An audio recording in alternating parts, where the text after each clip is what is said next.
Hi అండి. ఒక మాట అంటూ ఉండేవారు పెద్దవాళ్ళు, పెద్దల మాట చద్దన్నం మూట. ఈ సమ్మర్లో కడుపు హాయిగా ఉండే సద్దన్నం ఎలా ప్రిపేర్ చేసుకోవాలో చూద్దాం.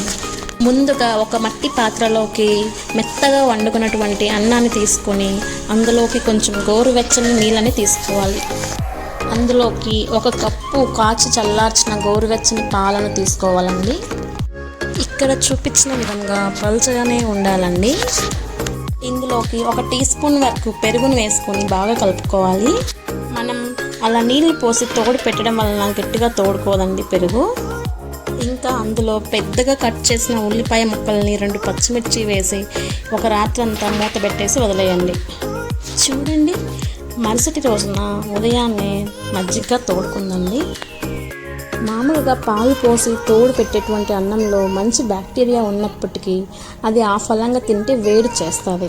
ఇలా నీళ్లు పోసి పాలు పోసుకొని తోడు పెట్టుకుంటే కొంచెం పలుచగా ఉండడం వల్ల ఇది కొంచెం బాడీకి చలువగా ఉంటుంది.